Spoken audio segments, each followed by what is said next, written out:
नमस्कार जनमानस और ई न्यूज़वा के खास पेशकश पॉलिटिकल चर्चा में आपका स्वागत है। मैं हूं मानस मिहिर और हमारे साथ ई न्यूज़वा के संपादक सुधांशु शेखर झा हैं। सुधांशु, आपका स्वागत है इस खास कार्यक्रम में। धन्यवाद।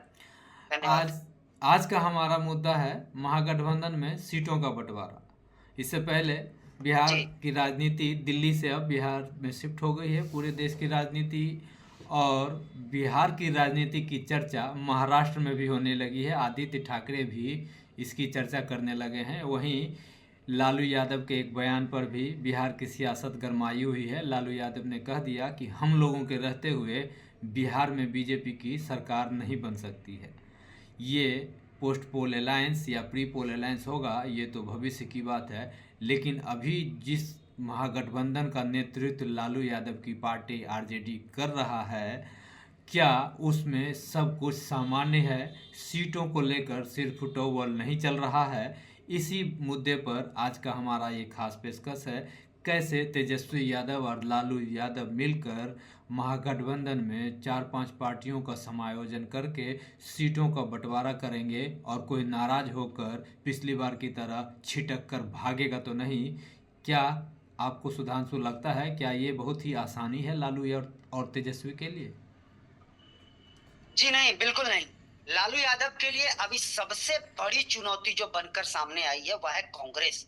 क्योंकि देखिए, कांग्रेस इस बार बेहद एग्रेसिव मोड में है और कांग्रेस इस बार किसी भी सूरत पर कॉम्प्रोमाइज करने को तैयार नहीं है। जैसा कि कुछ दिनों पहले जब तेजस्वी यादव का बयान आया था, आपने सुना होगा कि तेजस्वी यादव ने जब सीटों के बंटवारे और गठबंधन को लेकर जब उनसे सवाल करा गया था, तो उन्होंने यह कहा था कि इंडिया गठबंधन जो बना है वो सिर्फ राष्ट्रीय चुनाव के लिए बना है और बिहार में जो विधानसभा चुनाव होगा इसमें सीटों को लेकर, गठबंधन को लेकर हम लोग मंथन करेंगे, उसके बाद चर्चा होगी। जी। तो उसके बाद कांग्रेस की ओर से भी बयान आया था और तीखी टिप्पणी कांग्रेस की ओर से करा गया था कि कांग्रेस को कोई भी दल हल्के में ना लें। अगर आप हल्के में हमें लेंगे तो हम आपको उससे भी ज्यादा हल्के में लेंगे। साथ ही कांग्रेस ने यह भी कहा था कि लोकसभा चुनाव में तो हमने कॉम्प्रोमाइज कर लिया, हम लगातार कॉम्प्रोमाइज कर रहे हैं, लेकिन विधानसभा चुनाव में 70 से अधिक सीटें हमें चाहिए और हम उसमें कोई कॉम्प्रोमाइज करने की स्थिति में नहीं हैं। ये है। ये अगर महागठबंधन सबसे पहले 2005 में बना, 2015 में बना था, जब नीतीश कुमार लालू यादव के साथ मिलकर चुनाव लड़े थे। उस वक्त महागठबंधन में 3 ही पार्टी थी, एक जेडीयू, एक आरजेडी और एक कांग्रेस। उस वक्त जो सीटों का बंटवारा था काफ़ी आसान था। जेडीयू और आरजेडी बराबर बराबर 101 सीटों पर चुनाव लड़ी और कांग्रेस को 41 सीटें दी गई। उस समय चूंकि 3 ही पार्टी थे, ज़्यादा सिर फुटबॉल नहीं था, बीजेपी का डर था, मोदी नए नए प्रधानमंत्री बने थे और उनको बिहार में रोकना था। इसलिए सीटों का कंप्रोमाइज उस समय बहुत आसानी से हो गया। 101 आरजेडी, 101 जेडीयू और 41 सीट जो है उसके खाते में गई और रिजल्ट भी उसी के मुताबिक आया। जब आप देखेंगे कि उस वक्त 2015 का रिजल्ट देखेंगे तो जेडीयू के खाते में कितनी सीटें गई थी? जेडीयू के खाते में 71 सीटें गई थी और आरजेडी के खाते में 80 सीटें गई थी। आरजेडी सबसे बड़ी पार्टी बनकर उभरी थी और जो 41 सीट पर कांग्रेस ने चुनाव लड़ा था ना, उस वक्त कांग्रेस के खाते में 27 सीट गई थी। तो सबसे ज़्यादा अच्छा स्ट्राइक रेट कांग्रेस का था 2015 विधानसभा चुनाव में।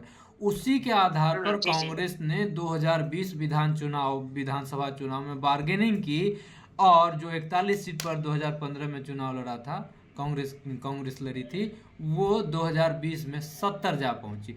लेकिन अभी जो कांग्रेस को जो अभी कम सीटें देने की बात हो रही है 70 से, वो इसलिए कि स्ट्राइक रेट जो कांग्रेस का था वो बहुत कम था। 70 में मात्र 19 सीट कांग्रेस जीत पाई। इसलिए यह कहा जा रहा है कि कांग्रेस का स्ट्राइक रेट चूंकि अच्छा नहीं है, इसीलिए इस बार सीटें उसको कम मिलेंगी। लेफ्ट पार्टियां जो पिछली बार थी उनका स्ट्राइक रेट अच्छा था, तो उनको बढ़ाने का, उनको सीटें बढ़ाने की बात चल रही। और महागठबंधन में इस बार 2020 के अलावा दो नए खिलाड़ी शामिल हो गए हैं। एक हैं जी आपको जी जी। मुकेश सहनी और दूसरे हैं चिराग के चाचा पारस।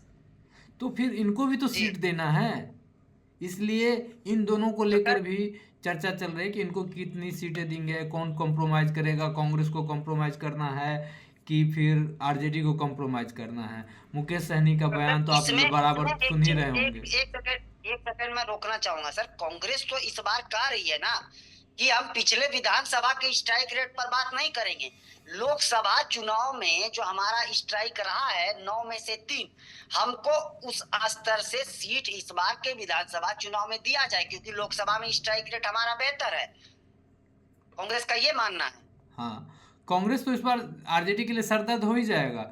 और देखिए, जिस तरह से हेमंत सोरेन ने झारखंड में अपने सहयोगियों को अच्छे तरीके से सीट दिया पिछली बार, इस बार आरजेडी अड़ गया था कि नहीं हम, मुझे सीट चाहिए ही, कांग्रेस भी अड़ गया था। जबकि हेमंत सोरेन की पार्टी झारखंड मुक्ति मोर्चा का खुद का स्ट्राइक रेट अच्छा था, लेकिन वहाँ चूंकि उनको, हेमंत हाँ हाँ। सोरेन को पता था कि अगर इनको नाराज कर देंगे, कोई छिटक जाएंगे, तो फिर हमारा बना बनाया जो फील्ड है वो टूट जाएगा, बना बनाया जो है हमारा, फिर सत्ता से हम दूर रह जाएंगे। तो वहाँ कंप्रोमाइज हेमंत सोरेन ने किया और फिर सबको मनाया जो जिस तरह से चाहती थी।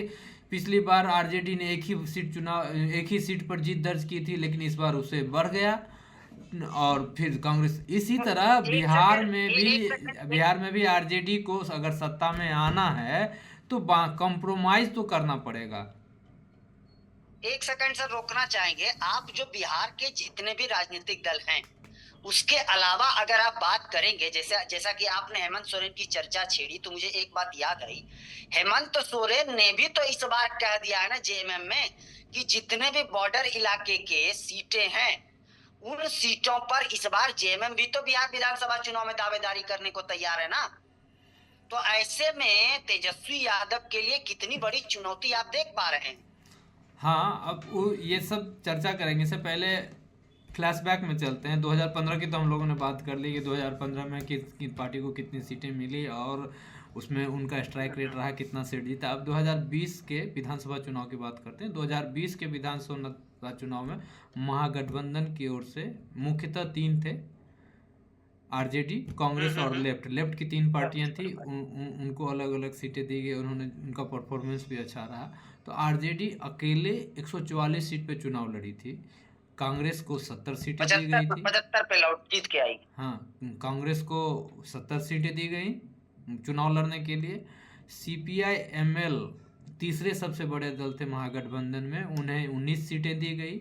सीपीआई के खाते में 6 सीटें आई और सीपीआईएम के खाते में 4 सीटें गई। जो इसको रिजल्ट में इसको देखेंगे तो आरजेडी 75 सीटें जीत कर आई, कांग्रेस के खाते में 19 गई। सीपीआईएमएल जो 19 सीट पर चुनाव लड़ा था उसके खाते में 12 सीटें गई और सीपीआई और सीपीआईएम ये दोनों को 2-2 सीटें मिली। तो लेफ्ट का जो स्ट्राइक रेट है पिछली बार बहुत ही अच्छा रहा, आरजेडी से भी और कांग्रेस से भी।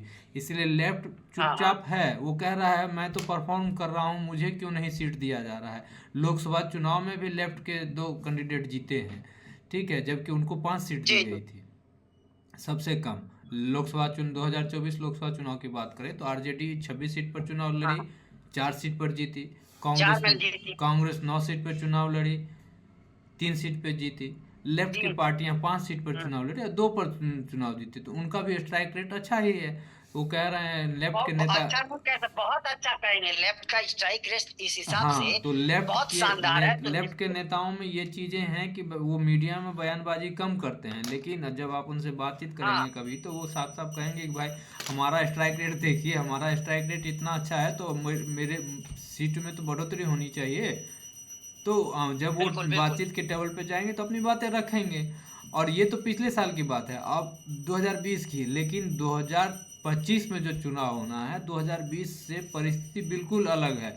इस बार बीजेपी को रोकना है तो आरजेडी को बहुत ही ज़्यादा कंप्रोमाइज़ करना होगा, क्योंकि अभी देखे बिल्कुल होंगे बिल्कुल कि चिराग पासवान के चाचा ने उनसे एक बार लालू उनसे मिलने गए थे, फिर चिराग पासवान के चाचा उनसे मिलने गए थे तेजस्वी से उनके बराबरी आवास पर। उस समय ऐसा लग रहा था कि सब कुछ मामला क्लियर है, फिट हो गया है और उनसे बातचीत हो गई है, आधिकारिक अनाउंसमेंट की घोषणा होनी बाकी है। लेकिन 2 दिन पहले जो पारस का पशुपति पारस जी का बयान आया है कि हम बिहार में 243 सीटों पर चुनाव लड़ेंगे, यह साफ संकेत दे रहा है कि वो जितनी सीटें चाह रहे हैं उतनी सीटें तेजस्वी यादव देने को तैयार नहीं है।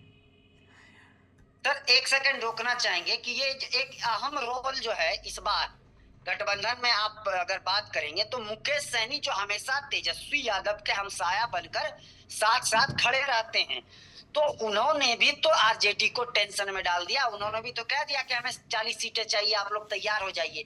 यानी इस बार जो है मुकेश सहनी चुनाव लड़ेंगे नहीं लड़वाएंगे, इस तरीके का बयानबाजी उनकी ओर से आया है। तो आपको क्या लगता है कि मुकेश सहनी को तेजस्वी यादव 40 सीट देने की स्थिति में है क्या इस बार? मुकेश सहनी का अभी क्या है, मुकेश सहनी पर भी हम लोग एक दिन बैठेंगे और मुकेश सहनी के पूरे इतिहास पर चर्चा करेंगे, किस चुनाव में किसके साथ रहे और उनका इतिहास रहा है इस बार इस चुनाव में इसके साथ, तो अगले बार वो इस पर भी चर्चा करेंगे कब कब वो छिटके किसके साथ गए। लेकिन अभी जिस विधानसभा चुनाव की बात करें, अभी वो 40 सीट की डिमांड कर रहे हैं। अगर उनको आरजेडी हाँ 40 सीट देगी तो वो खुद चुनाव का कितनी सीटों पर लड़ पाएगी। और डिप्टी सीएम की बात कर रहे 40 हैं उसको दे देगी या 70 से ज्यादा कांग्रेस को चाहिए, हाँ, तो फिर इधर लेफ्ट फिर और पशुपति चाचा आरजेडी को भी किधर चाहिए, जाएगी फिर? पशुपति चाचा को भी तो सीटें चाहिए, उनको भी चाहिए, तो फिर आरजेडी के हाँ हाथ में हाँ क्या आएगा। और पिछली बार आप याद करिए 2015 के विधानसभा चुनाव में किस परिस्थिति में मुकेश सहनी आरजेडी से अलग हुआ था। सीटों के बंटवारे का अनाउंसमेंट के लिए प्रेस कॉन्फ्रेंस बुलाया गया था, उस प्रेस कॉन्फ्रेंस में मुकेश सहनी भी मौजूद थे। और जब मुकेश जी सीटों का जी ऐलान हो रहा था तो मुकेश सहनी के समर्थकों ने हंगामा कर दिया, बीच प्रेस कॉन्फ्रेंस से छोड़कर मुकेश सहनी भाग गए। उस समय मुकेश सहनी बोल रहे थे कि मेरे पीठ पर छुरा घोंपा गया है, मुझे 25 सीटों का कहा गया था और डिप्टी सीएम, लेकिन यहाँ तो कुछ और ही मसला चल रहा है। हालांकि बाद में मीडिया में ये चर्चा आई कि जैसे ही प्रेस कॉन्फ्रेंस में बैठे वैसे ही अमित शाह का फ़ोन आ गया और वो वहाँ से उठ के चले गए। खैर जो भी हो, लेकिन प्रेस कॉन्फ्रेंस के बीच से ही वो एनडीए वहाँ महागठबंधन टूट गया था। और इस बार वो 25 जी नहीं 40 की डिमांड कर रहे हैं। क्या उनका जनाधार में कोई बढ़ोतरी हो गया है या वो बहुत काम कर लिए हैं, फील्ड में मेहनत कर लिए हैं और उनको अधिक सीट चाहिए। ये मुकेश सहनी उनके लिए सिरदर्द होंगे। मुकेश सहनी जो 40 सीट की डिमांड कर रहे हैं वो न सिर्फ तेजस्वी यादव को बता रहे हैं बल्कि एनडीए को भी बता रहे हैं, भाई हम तो जो सीट लेंगे सो लेंगे ही, अगर हम आपके साथ आएंगे तो हाँ हमको हाँ। डिप्टी सीएम भी चाहिए। लेकिन जनाधार के आधार पर ये तो कहीं नहीं, इससे भी नहीं लगता कि एनडीए में उनको पूछा भी जाएगा नहीं, एनडीए से बातचीत चल तो रही 40 है, सीट को इस लेकर। समय समय पे एनडीए उनको ये कह रहा है, आप बहुत आगे, एनडीए की तरफ से उनको संकेत दिया गया है कि आप पर मंथन चल रहा है, आप महागठबंधन में बहुत आगे तक नहीं जाइएगा, बहुत आगे तक जाने से पहले एक बार संपर्क कर लीजिएगा। मतलब वहाँ से भी उनके लिए दरवाजा खुला हुआ है। अगर 10 से 12 सीट, लेकिन एनडीए 40 सीट तो नहीं देगी ना सर 10 से बीजेपी 12 को। सीट काफ़ी है, 10 से 12 सीट जो है बहुत से बहुत। बहुत 15, हाँ। और जो जानकारी सर हमें मिली थी उसके अनुसार ये था कि पशुपति पारस जी को भी लालू यादव जो है वह चिराग पासवान अति पिछड़ा और पिछड़ा वोटर को लुभाने के लिए, अपने पक्ष में करने के लिए पशुपति पारस को 10 सीटों, हार्डली 10 सीटों पर बातचीत जो है चल रही थी आरजेडी की ओर से। लेकिन शायद अब लगता है कि पशुपति जी नहीं माने और अब वो बगावत को तैयार है। अब पूरे नहीं, सारे विधानसभा सीटों पर वो चुनाव। पशुपति पारस गेम कर रहे हैं। पशुपति पारस को चुनाव लड़ना है मात्र 5 सीट पर, उनकी तैयारी 5 सीट पर है। उनके कैंडिडेट जो हैं सो 5 सीट पर लगे हुए हैं और वो चुन लिए हैं कि हमको 5 सीट, इंटरनल चीज़ें बता रहे हैं, 5 सीटों पर जो है जी सो जी वो तैयारी कर रहे हैं। अगर 5 सीट लालू देंगे तो वो लालू के साथ चले जाएंगे, और 5 सीट अगर मोदी देंगे तो वो मोदी के साथ चले जाएंगे। उनको वो अपने दिमाग में सेट कर लिए हैं, कार्यकर्ताओं को बता दिए हैं, कार्यकर्ता उनके 5 सीट पर फोकस किए हैं, उन 5 जगहों पर उनके कार्यकर्ता मेहनत कर रहे हैं, काम कर रहे हैं, उन्हीं 5 सीटों पर उनको चुनाव लड़ना है। इधर बाकी इधर जो मीडिया में बयान दे रहे हैं वो सब सारा प्रेशर पॉलिटिक्स है। वो 5 सीट उनको अगर एनडीए दे देगा तो एनडीए के साथ चले जाएंगे, और 5 सीट अगर वही पशुपति जी एनडीए में जाएंगे सर। जिस तरीके से चिराग पासवान से उनके रिश्ते हैं, जिस तरीके का उनका संबंध बन गया है अब दोनों के बीच, तो आपको लगता है कि वहां चिराग पासवान बैठे हैं तो पशुपति जी का एनडीए में दाल गलने देंगे? जी बिल्कुल, राजनीति में कुछ भी संभव है। राजनीति में कोई सोच सकता था कि लालू और नीतीश एक साथ चुनाव लड़ेंगे, मायावती और अखिलेश एक साथ चुनाव लड़ेगा, तो राजनीति में कुछ भी संभव है। इसलिए ये अगर बात बन जाती है 5 सीट देने को राजी हैं अगर मोदी, तो वो पशुपति चाचा इनके साथ हैं। अगर 5 सीट देंगे बड़े भैया लालू यादव तो उनके साथ हैं। उस मामला साफ है। लेकिन कुल मिलाकर अगर कहें तो मिला जुलाकर यह कह सकते हैं आप, सीटों को लेकर इंडिया ब्लॉक में घमासान होना जो है वह तय है।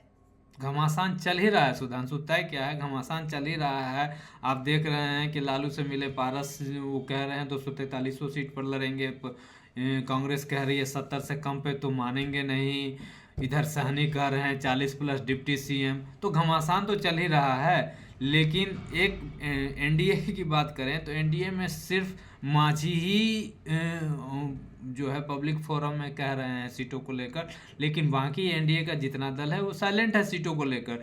जो सीटों को लेकर सिर्फ टॉवेल हो रहा है वो सिर्फ महागठबंधन में चल रहा है, और इसको मेंटेन करना, इसको बना के रखना, इस पर सबों को, सारी पार्टियों को खुश करके रखना लालू और तेजस्वी के लिए बहुत ही मुश्किल होगा। और जितनी ही इसको गहनता के साथ, सूक्ष्मता के साथ, बहुत मैन्युटली काम करेंगे, इस पर सबको मनाएंगे और पार्टी में नाराजगी नहीं होगा किसी पार्टी में, तभी आगे तेजस्वी यादव के भविष्य पर कुछ, मुख्यमंत्री बनने पर कुछ संभावना बन सकती है। लेकिन अगर इस तरह से घमासान चलता रहेगा तो तेजस्वी यादव के लिए बहुत आसान चीफ मिनिस्टर बनना नहीं होगा।